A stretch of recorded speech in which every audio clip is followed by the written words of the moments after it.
ছিল যার উপর যাকাত ওয়াজিব, সে নিজে গিয়া গরিবের ঘরে গিয়া, এতিম অসহায় দরিদ্র যারা, তাদের কাছে গিয়া তার সম্পদটা তার কাছে গিয়ে দিয়ে আসা।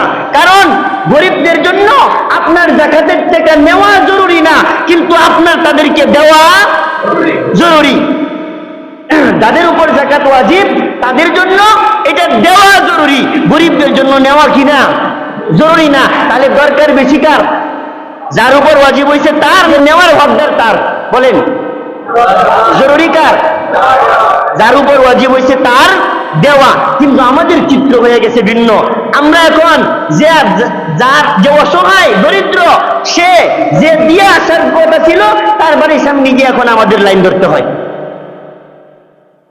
আবার কত ধমক, কত ঝাড়ি, অনেক সময় চরটা ফোরও খাইতে হয় এই কারণে।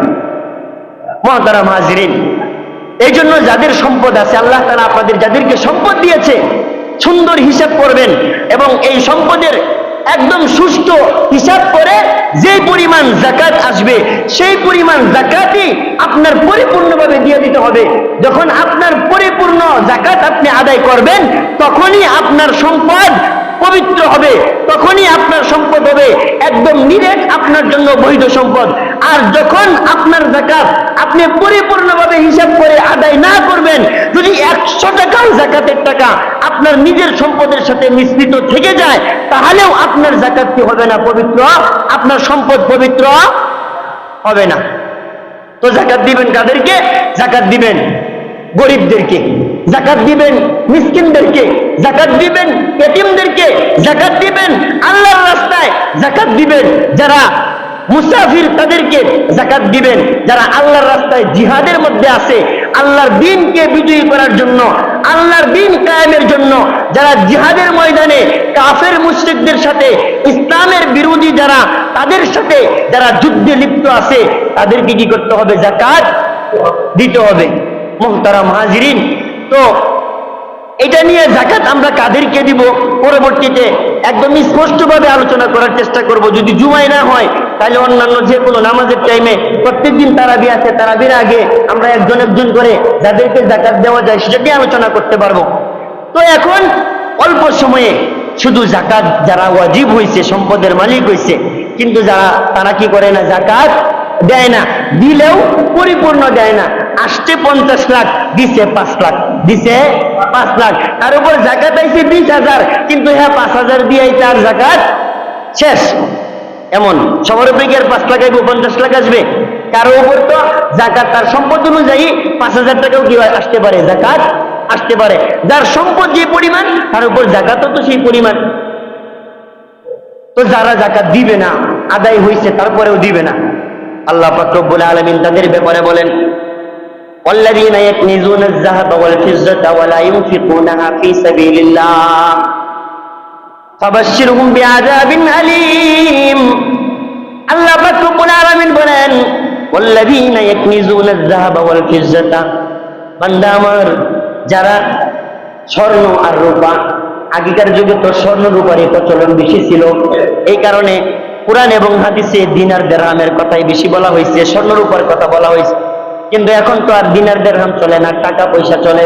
তাইলে এখন আপনি ডলার, টাকা পয়সা এগুলোর হিসাব করবেন। আল্লাহ বলেন, যে টাকা পয়সা জমা করেন কিন্তু ওই টাকা পয়সার যাকাত আদায় করে না, ফাবাশশিরহুম বিআযাবিন আলীম। আল্লাহর নবীকে আল্লাহ বলেন, আপনি তাদেরকে আমার পক্ষ থেকে যন্ত্রণাদায়ক কঠিন শাস্তির আপনি সুসংবাদ দান করেন। শাস্তিটা কেমন হবে?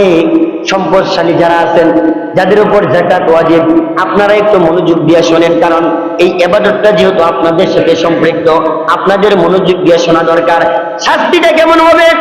আল্লাহ পাক রব্বুল আলামিন বলেন, যারা যাকাত আদায় করবে না, হাসরের ময়দানে আল্লাহ তাআলা তাদের এই সম্পদ, সমস্ত সম্পদগুলা আল্লাহ তাআলা একত্রিত করে এটাকে লোহায় পরিণত করবেন।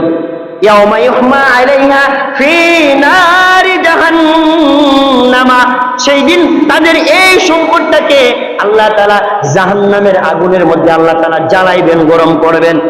জাহান্নামের আগুনের মধ্যে কি করবেন বলেন? গরম করবেন, জ্বালায় গরম করবেন।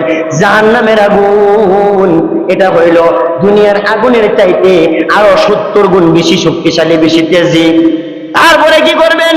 আল্লাহ বলেন এই যে তার সম্পদ জাহান্নামের আগুনের মধ্যে আল্লাহ তাআলা তাপ দিবেন, গরম করবেন। ফাতুকুয়া বিহা জিবাহুম ওয়া জুনুবুহুম ওয়া যুহুরুহুম। আল্লাহ পাক রব্বুল আলামিন ওই দিন যারা যাকাত আদায় করে নাই তাদের এই সম্পদ জাহান্নামের আগুনে গরম কইরা ফাতুকুয়া বিহা জিবাহুম, প্রথমে আল্লাহ তাআলা তার কপালের মধ্যে ওই লোহা দিয়া তামা দিয়ে আল্লাহ তাআলা তার কপালে ছেকা দিবে। ওয়া যুহুরুহুম, এবং তার পিঠের মধ্যে আল্লাহ তাআলা ছেকা দিবেন। ওয়া জুনুবুহুম, এবং আল্লাহ তাআলা তার নিতম্বের মধ্যে, আমরা যেটাকে পার্শ্ব দেশ, পিছনের দেশ বলি, পিছনের জায়গা, আল্লাহ পাক রব্বুল আলামিন তার এই পিছনের পার্শ্ব দেশের মধ্যে আল্লাহ তাআলা এই তার সম্পদ দিয়ে আল্লাহ তাআলা ছেকা দিবেন।